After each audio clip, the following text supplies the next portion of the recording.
जय हिंद फ्रेंड्स, कैसे हैं? उम्मीद है बड़े ही अच्छे होंगे, मस्त होंगे, स्वस्थ होंगे और हंसते हुए मुस्कुराते होंगे। आज हम पढ़ेंगे इस विनिर्माण उद्योग का अध्याय 4 ना।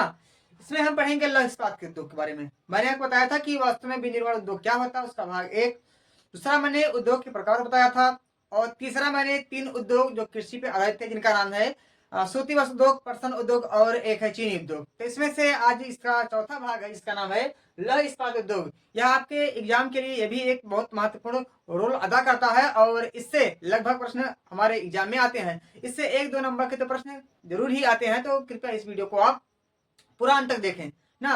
वीडियो को देखने से पहले लाइक कर दें, शेयर कर दें तथा अपने उन देखते करीब जो आपके हैं उनके पास भी भेज दें ना, ताकि उनका भी 1-2 नंबर आपके जैसे बोर्ड एग्जाम में पक्का हो पाए। तो देरी न करते हुए बड़े ही छोटे से समय में मैं आपको इस विनिर्माण उद्योग के बारे मतलब विनिर्माण उद्योग के इस लौह इस्पात उद्योग के बारे में बताता हूँ। तो लौह इस्पात उद्योग क्या आप जानते हैं कि यह भारत का एक सबसे बड़ा उद्योग है। कहीं ना कहीं ये पूरे विश्व में चाइना सबसे ज्यादा होता है और विश्व में दूसरा महत्वपूर्ण रोल अदा करता है। लोहे का कहें कि लोहे का उपयोग हम अपने आसपास करते हैं, चाहे वह साइकिल में, वाहन में, घरेलू औजारों में, अन्य प्रकार के खिड़की दरवाजे लोहे का निर्माण कर लोहे का उपयोग करते हैं। तो कहीं ना कहीं जो ये लोहा है कहाँ से बनता है, कैसे बनता है, तो इसके बारे में पढ़ते हैं। तो इस बात के 3 नाम और हैं, इसको आप याद रख ले। पहला इसका नाम क्या है? आधारभूत उद्योग, क्योंकि यह अन्य प्रकार के उद्योगों को एक आधार देता है, इसलिए इसका नाम क्या है? आधारभूत उद्योग। और यहाँ पे इससे जो चीजें बनती हैं कहीं ना कहीं बड़ी ही भारी मात्रा में बनती है, अधिक मात्रा में बनती है, इसलिए क्या है? इसलिए ये भारी उद्योग है। तीसरी बात क्या है? ये खनिज से प्राप्त होता है। ये खनिज से प्राप्त होता है, कच्चे माल के रूप में खनिज से मिलता है, इसलिए क्या है? खनिज आधारित एक उद्योग है। उसके बाद देखते हैं कि कहीं ना कहीं भारत में लौह इस्पात में जो भारत है वह लौह इस्पात में चौथे स्थान पे है। तो भारत में यह लौह स्थान सेकंड स्थान पे होता है, यानी कि सबसे ज्यादा भारत में लोहा नहीं होता है। सबसे ज्यादा होता है कहाँ पे? चाइना में। भारत उसके बाद नंबर आता है, इसलिए क्या है? भारत सेकंड स्थान पे है। विश्व में कौन है? हमने नाम लिख दिया है। चाइना क्या है? चाइना भैया हमसे आगे है लौह इस्पात में। खाली अपनी जनसंख्या बढ़ा रहे हैं और वो जनसंख्या बढ़ा के आगे निकल जा रहा है लक्ष्य से ना। तो क्या है? चाइना विश्व में लोहे के इस्पात में तीसरे स्थान पे है और हम क्या है? दूसरे स्थान पे हैं। उसके बाद देखते हैं कि लोहा वास्तव में बनता कैसे है, इसकी प्रक्रिया क्या होती है। तो पहले लोहा जानते हैं आप लोग, कच्चे माल के रूप में जमीन से निकाला जाता है। जैसे ही कच्चे माल से जमीन में निकाला जाएगा, इसे झोंकधार भट्टी में ले जाएंगे और इससे जो मैल है इसको हटाएंगे। तो झोंकधार भट्टी में पहले कच्चा लोहा निकला, कच्चा माल निकला, उसको झोंकधार भट्टी में ले गए और इससे मैल को हटा दिया। जैसे मैल को हटाया, उसको एक सांचे में ढाल लिया और उसका नाम क्या है? ढलवा लोहा। सांचे में तैयार करते हैं, इसलिए उसका नाम क्या है? ढलवा लोहा। और इस ढलवे लोहे को इस्पात में कन्वर्ट करते हैं। इस्पात में क्या होता है कि जो इसमें मैग्नीज, निकिल, क्रोमियम, ये सब क्या होती हैं? जो अशुद्धियां होती हैं, मतलब मैग्नीज, निकिल, क्रोमियम, ये सब डाल के इसको अशुद्ध करते हैं। इसमें जो अशुद्धियां होती है उसको बाहर करते हैं और बाहर करने के बाद धातु के आकार का आ जाता है। और इसी आकार का उपयोग हम, इसी धातु का उपयोग हम अलग अलग स्थानों पर करते हैं। उम्मीद है इतना समझ में आपको आया होगा। अब बात करते हैं इसके कारखानों के बारे में कि वास्तव में कैसे कैसे कारखाने किस प्रकार लगे। तो इसके प्रथम कारखाने की बात करते हैं तो 1870 1870 में कुल्टी नामक स्थान पे। कुल्टी क्या है? कुल्टी पश्चिम बंगाल का छोटा सा स्थान है। वहां पे सबसे पहले लौह इस्पात का पहला कारखाना लगाया गया और जिसका नाम था बराकर लौह कंपनी। क्या नाम था इसका? बराकर लौह कंपनी नाम से पहला कारखाना ये पूरे भारत में खोला गया। कहीं ना कहीं ये उतना ज्यादा सफल नहीं हो पाया, लेकिन सफल कब हुआ? जब सेकंड कारखाना 1907 में सांची नामक स्थान पे, जो बिहार में खोला गया। ये बिहार में अब नहीं है, ये हो गया किसका भाग? या अब हो गया है झारखंड का भाग। लेकिन जब खोला गया था तो बिहार का हिस्सा था, क्योंकि बिहार ही मतलब बिहार से ही झारखंड टूट के अलग हुआ था सन 2000 में। तो कहीं ना कहीं जो सांची है ये आज झारखंड में है, पहले कहाँ था? ये बिहार में था। आज सांची का नाम बदल के हम लोग रखते हैं जमशेदपुर रखें, क्योंकि यहाँ पे इसको Tata iron steel company organization, इसकी स्थापना हुई थी, जिसकी स्थापना श्री जमशेद रतन टाटा जी ने किया था। और इसी के नाम से आज सांची का जो सांची नामक स्थान है, आज कहाँ पे है? हमने बताया आपको झारखंड में है। आज इसका नाम रखा गया है जमशेद नगरी, जमशेदपुर ना। उसके बाद फिर 1919 में, ये 7 की है बात, ये 1919 को बर्नपुर कुल्टी, दोनों कहाँ पे हैं? दोनों पे हैं।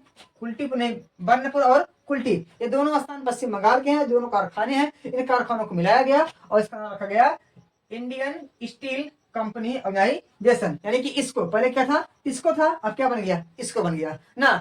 उसके बाद फिर 1923 में विश्वेश्वरैया नामक कंपनी की स्थापना होती है कर्नाटक में। उसके बाद फिर देखते हैं, क्योंकि ये जो अब बता रहे हैं आपके, ये बहुत ही जरूरी है, इन तीनों का नाम आप अपने दिमाग में छापे लीजिए, बिना छापे आपको उद्धार होने वाला नहीं है ना। और अभी तक वीडियो को लाइक नहीं किया भैया लाइक कर दें, पैसा नहीं कटेगा। तो भारत में आजादी के बाद, क्योंकि आजादी कब हुई थी, 1947 को भारत हमारा आजाद हुआ था। उसके बाद भारत में चलाई गई पंचवर्षीय योजना, 5 साल के लिए योजना चलती थी। उसमें हर एक क्षेत्र को, किसी किसी क्षेत्र को लक्ष्य मानते थे और उसमें विकास का काम होता था। पहले जो पंचवर्षीय योजना है वो 1951 से 1956 तक चलाई गई। उसके बाद सेकंड जो पंचवर्षीय योजना है यह 1956 से 61 में चलाई गई। हमने लिखा है सेकंड पंचवर्षीय योजना में, अर्थात 1956 से शुरू हुई और 61 तक गई।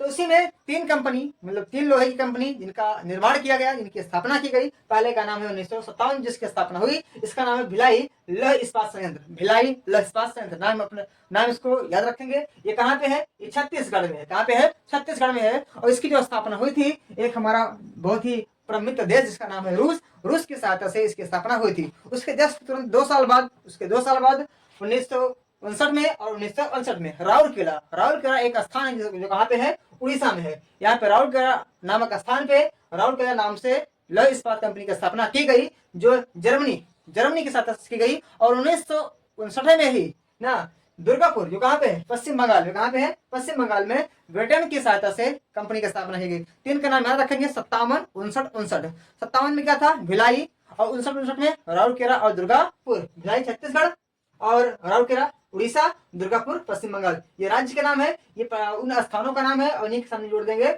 लौह इस्पात संयंत्र, तो पूरे कारखाने का नाम हो जाएगा। और ये इनकी सहायता से क्या किया है, इसका निर्माण किया गया है। जस्ट जब तीसरी पंचवर्षीय योजना आई 1964 में, क्या आई, 1964 में क्या आई, तीसरी पंचवर्षीय योजना आई, तो उसमें बोकारो जो एक स्थान है, कहाँ पे, झारखंड में, इसकी बोकारो लौह इस्पात संयंत्र की स्थापना की गई। किससे कहने पर, यानी किसके सहयोग से, तो रूस के सहयोग से इसकी स्थापना की गई। और इसी प्रकार आज हमारे देश में अनेक मात्रा में लौह इस्पात की कंपनियां हैं और अधिक मात्रा में इसका उत्पादन करती हैं। और हम लगभग लोहे का अपने जीवन में 90% उपयोग करते हैं। मैंने बताया आपको कहाँ का उपयोग करते हैं, उसका आप ब्यौरा बनाएंगे कि इसका उपयोग हम यहाँ करते हैं। फिर देखते हैं कि जो हमारा लौह इस्पात है ये पूरे भारत में स्थित है ना, मतलब स्थिरीकरण है, मतलब टिका हुआ है, ये पीछे नहीं जा रहा है, क्योंकि जो चीनी उद्योग है वो कहीं कहीं पीछे जा रहा है। तो उसके भी कारण मैंने आपको बता दिया था।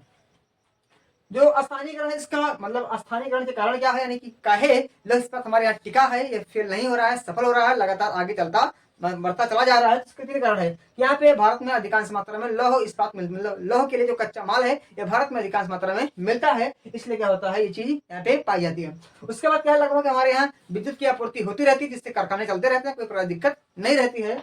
और कुशल श्रमिक, हमारे यहाँ जो श्रमिक है उत्तर प्रदेश, बिहार, पश्चिम बंगाल, इन सभी क्षेत्रों के जो श्रमिक हैं वो बड़े ही कुशल हैं, टैलेंटेड हैं और स्किलफुल हैं। वह सभी लोग इसमें खूब बढ़िया से काम करते हैं और आप नहीं पढ़ोगे जाके इसमें काम करोगे। और उसका क्या, उपभोक्ता व्यापार मतलब उपभोक्ता बाजार, हमारे यहाँ तमाम प्रकार के लोहे के काम होते हैं, लगातार लोहे की बिक्री होती रहती है। और जब बिक्री होती रहती है निर्माण होता रहता है और ऐसा प्रोसेस चलता रहता है। इसी प्रकार से हमारा जो लौह इस्पात है एक बहुत ही अल्प समय में शांत होता है। तो अभी आपके पास समय है, ये वीडियो को लाइक कर दें, शेयर कर दें और अपने उन फ्रेंड के पास भेज दें जो वास्तव में इसके वास्तविक हकदार हैं ना। तो इसको हम लिख लेंगे या इसका स्क्रीनशॉट ले लेंगे एक बार बढ़िया से। उसके बाद फिर हम मिलते हैं आपसे एक नए क्लास में एक नए टॉपिक के साथ। बहुत ही कम समय में आपको मैं टॉपिक दे रहा हूँ ना, इसका रिवीजन करेंगे, पढ़ेंगे अच्छे से और तैयारी की जबरदस्त बनाएंगे और बोर्ड एग्जाम में समाज विज्ञान में फोड़ के नंबर लाएंगे। तो मिलते हैं किसी नेक्स्ट क्लास में, तब तक के लिए जय हिंद, जय भारत, स्वस्थ रहें, मस्त रहें।